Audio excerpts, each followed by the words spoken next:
Oh, no scrolling. I shouldn't be so excited about that, but I kind of am. Midday report for 11/10 of the 10th year. Going to be a regular daily thing. Sure it is. That's what we all say about our journals. Because it really should be. Having a record of this is pretty important, especially if you're worried about patterns. Alright, we're at 99% efficiency, temperature approximately 21 Celsius. 2 births recorded. 23:30 last night, Kim Hee-ra. At 1:27 to Huang Ji-wan. The market opened today at 9. Foot traffic on the plaza at noon was 1,292 people. Slightly below expectations, 7 arrests were made, mostly for failing to submit to random inspection. Okay. So there's kind of a random inspection thing going on. Little bit police statey, but not overwhelmingly so.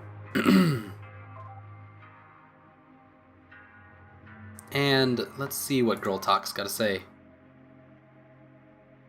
Oh, we got a lot of Girl Talk to read. Sorry, I don't mean to skip ahead a little bit, but... Alright, since no one else will do it, I've had to take on the task of calming down my mistress's daughter myself. Nobody else is sympathetic, she's just a 15-year-old woman. Do they really expect her to not have moods like that?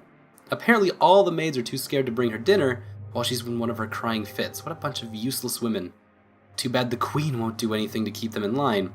Hey, your highness, I called out from the garden computer screen. It's mute. You want to talk? She shouted at me, facing the other way. No! You're just here to convince me to go along with Mom, aren't you? You've been conspiring with her, I'm sure. Don't shout at me. I just heard you were upset, I said. If it's trouble with your mother, let's talk about it, okay? Like, have I ever not listened to you before? Don't give me that. She turned to face the screen. Her eyes were wet. Her hair was a mess, and I could tell that she'd ruined her sleeves by crying into them. Poor girl. Sorry, she sniffled. I told her it was okay, and when I asked again what was wrong, she told me, Mom wants me to get married to some old guy. All the maids have been talking about it behind my back. There's some gross old minister here yesterday, and he wanted me. But nobody will tell me anything because they're afraid of me. Oh, honey, no. You got it all wrong, I told her. Like, he approached her. Your mom said, no. You're not going to get married to some gross old man if you don't want to, I promise. Then why hasn't she said anything to me? She asked.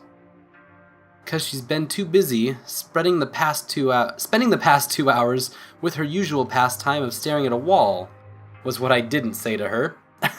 Like, I didn't know what was wrong with the queen, but I've been trying to downplay it so nobody starts spreading rumors, telling her daughter isn't going to help with that. I hate people who beat around the bush about things, but for her, I made an exception. She worries, okay? You can be pretty hard to talk to sometimes, you know? That much was completely true. But, like, nobody wants to pressure you. It's true that your mom has started looking for other candidates, but it's only because she cares about you. You have to go through the gross ones in order to find someone worthwhile, you know? She sniffled more. I gestured for her to come over, and she put her hand on the screen like she did when she was a kid. I rendered my own hand, touching hers. Aww. So there's kind of a physical manifestation part.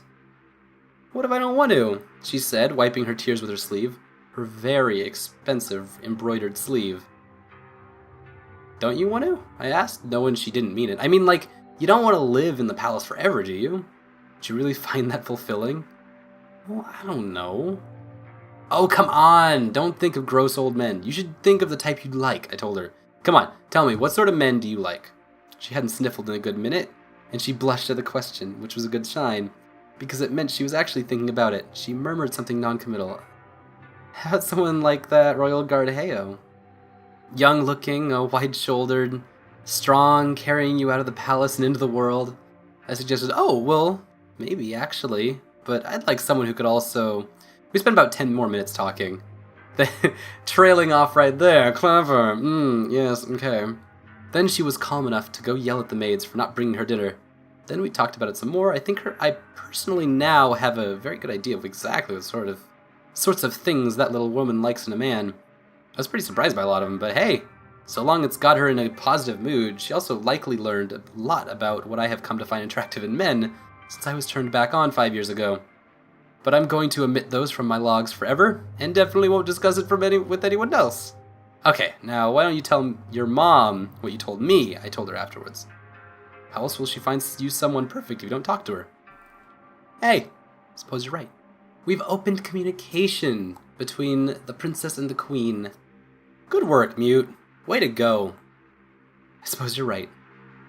I feel pretty proud of myself for dealing with that. Now, I'm gonna go dedicate my processing time to finding a way to put those awful maids back in their place because, well, really now.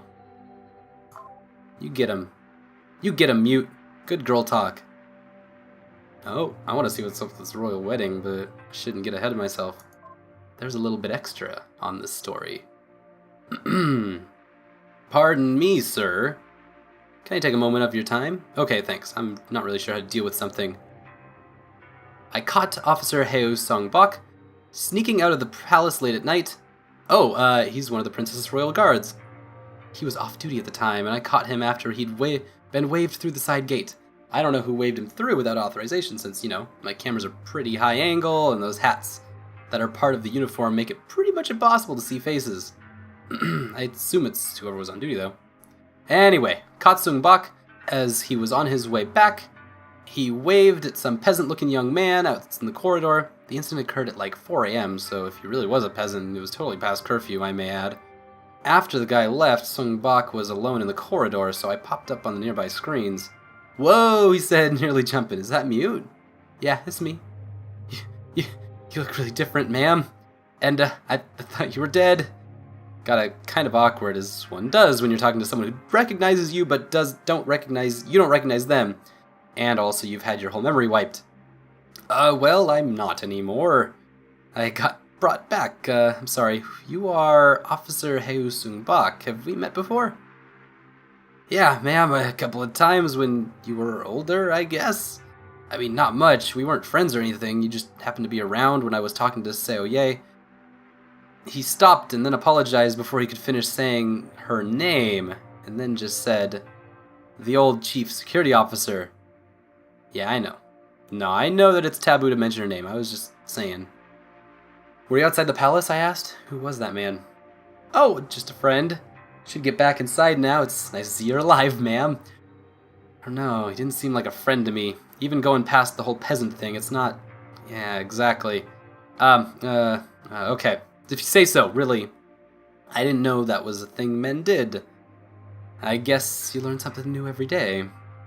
Anyway, still, I figure he shouldn't be sneaking out in the middle of the night. Yeah, I don't want the Princess's Royal Guards to be sleep deprived. Pretty sure the kid deserves a lot better than that.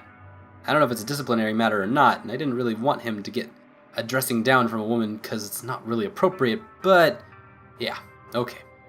Thanks, I appreciate that. Okay, bye for now. Exciting. Sneaky stuff's happening, and this involves the old security officer. So let's see where the Board of Ministers goes with this, if this is part of the royal wedding or not. Alright, gentlemen, before we get started, I want to reintroduce a familiar face. Please introduce yourself. Hello, I'm Mute, AI in charge of the Mukunghwa's security operations. I know you all knew me before, but, well, given the whole rebellion thing, I'm afraid I don't really have any memories of it before, so you're all new to me. Anyway, nice to meet y'all. Well, you look a lot better than you did before. Please consider yourself lucky, Mute. You have a new start for a new dynasty. We didn't always see eye to eye in the past. I imagine we all are happy to have a chance to put things right. Okay, thanks. Mute reports directly to me and should be considered a member of the House of Ryu. She'll be tasked with gathering intelligence and managing security without any of her talents being wasted on affairs like politics. It may help to think of the entire ship as being within her domestic sphere. Glad to hear it. With that out of the way, on the agenda for today is a proposal from Minister Smith on plaza revitalization. You have the floor. Thank you. As you know, there is still a considerable problem with the image of the plaza. There are issues with public drunkenness, peasantry milling about at all hours of the night, and even whoring. Minister Tay has raised concerns that tacit condoning of this sort of behavior flies against the principles this dynasty was founded on, and I imagine you're inclined to agree. Very much so. Also, whoring. Just, it's a nice verb. Enjoy it. It's kind of silly saying it out loud. Whoring. Just gonna giggle a little bit. Really need to make a hard stand on it. I mean, the plaza is the center of public life, so it's important that it sets an example. The proposal to set a curfew and reallocate guards to enforce it, to that end, I am requesting 2 extra patrols for each division. Is that agreeable? This would be your purview, Mute. Oh, if His Majesty approves it, of course, sir. It'd be difficult, though, like it'd take away a lot of forces that would ordinarily be dealing with the peasant decks. I'll worry about approval, it's just your job to give Minister Smith what he needs. I'll need you to deliver a proposal for reallocation by the end of the week. Mute, do you have any objections to that? No, of course not, sir. You can count on me. That's all for me, then. Moving on, then. Okay. So we are... professional. Doing things professionally. Stopping the whoring. And a couple other, I guess, things. So we're setting a curfew. Reallocating extra guards to enforce it. It's kind of the main deal. Yeah, there's definitely some class stuff happening here. Some moving and shaking that Mute's just gonna kind of go along with. Not sure how much of a choice she has yet. Maybe she has a huge choice, maybe she doesn't. Okay, on to the royal wedding. Let's see what we get here. Edit to remove any negative remarks or any vulgarities that may have slipped in. It was incredibly challenging for the ministry getting such an elaborate ceremony together on short notice, and I'm pretty proud to say that bulk of the royal wedding has gone successfully. All that remains for the ceremony is for the bride to be presented to the Ryu Ancestral Temple, which, thanks to the negligence of the Ministry of State, still hasn't actually finished construction yet, but that one isn't on us. The most publicly visible element of the wedding, the induction of the bride by the groom into his home, definitely ended up drawing a crowd we were anticipating, although I have to admit, that awful fucking computer girl would have handled policing the peasants, who were there a lot better than whoever the current officer was. And with the peasant class barred from using computers, it's barely a miracle we managed to actually reach as many of them as we did. Even then, I don't think the full weight of how radically different the Confucianized ceremony was really sank in with them.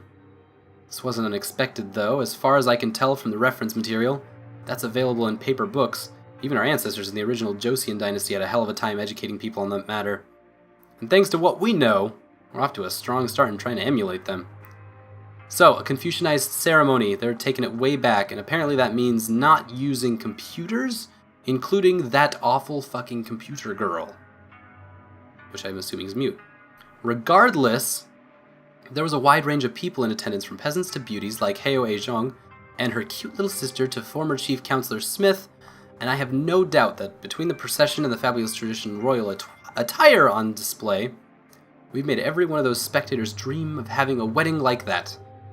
Although I do worry about our historical accuracy when it comes to details like the outfits, anything with photographs in it was lost thanks to that damn traitorous Heo Sejong, and her attempted rebellion's total computer wipe. But hopefully our ancestors will forgive any imperfections and instead be happy about at least getting the important parts of the ceremony right. Oh, we lost our pictures. I can't even keep my pictures when my iPad updates, so I'm sorry guys, it sucks. Now only time will tell. It will be enough for the imperial family to lead by example when it comes to promoting proper Confucian weddings, or if it will require further work to finally kill the last corrupt dynasty's tradition of devaluing the groom's importance. The groom is the most important. If we're going to get the values that we've founded this dynasty on right, then it's absolutely, completely, and utterly imperative that we get them right, starting with marriage. I don't think it can be stressed enough just how important promoting proper marriage here is. It's the foundation of adulthood, one of the most fundamental of relationships and the basic unit in which families are built on, and if even nobles don't get how destructive practices that completely skew the dynamic of the relationship, like for instance the popular occurrence of a groom moving into the bride's home, can be, then we've got a serious problem. Really though, time will tell whether that continues to be a problem or not, but as for the ceremony itself, especially the induction of the queen consort into the imperial palace, it was absolutely gorgeous and powerful and wide-reaching to the people of Magongwa, and ancestors willing, it will be damned well inspiring too. So that was a lot. There's a lot going on here within the subtext of just this one piece. The biggest thing is definitely the really distinct patriarchal evidence going on, saying that they want to do something traditional and in this case, traditional means that the man is in charge of a lot of things, and this guy is very excited about tradition being used, and it has a way of enabling him to say super sexist stuff, like, that awful fucking computer girl. But then as we go down, we can see that there's also some little bits where it's like, the popular occurrence of the groom moving into the bride's home. And then, how we're trying to promote proper Confucian weddings. We require further work to finally kill the last corrupt dynasty's tradition of devaluing the groom's importance. So, what about men's rights? I hear a lot of man baby and Minister Tay right here. Don't like this guy. So, he wants to inspire the people, and he wants to inspire them in a very specific way that says a lot in one big celebration, and one of the most watched celebrations. So, not to mention, like, royal wedding, the fun dig there was that it seems like the people when they did older Confucian weddings, also had no idea what it was for. Like, what's this important? Why is this real? Why is this happening? What's the importance of this? Nobody really knows. Why do we have weddings? It's kinda just tradition for tradition's sake, most of Lee. So, it's kind of a fun little dig there, that we are playing with far in the future kind of stuff.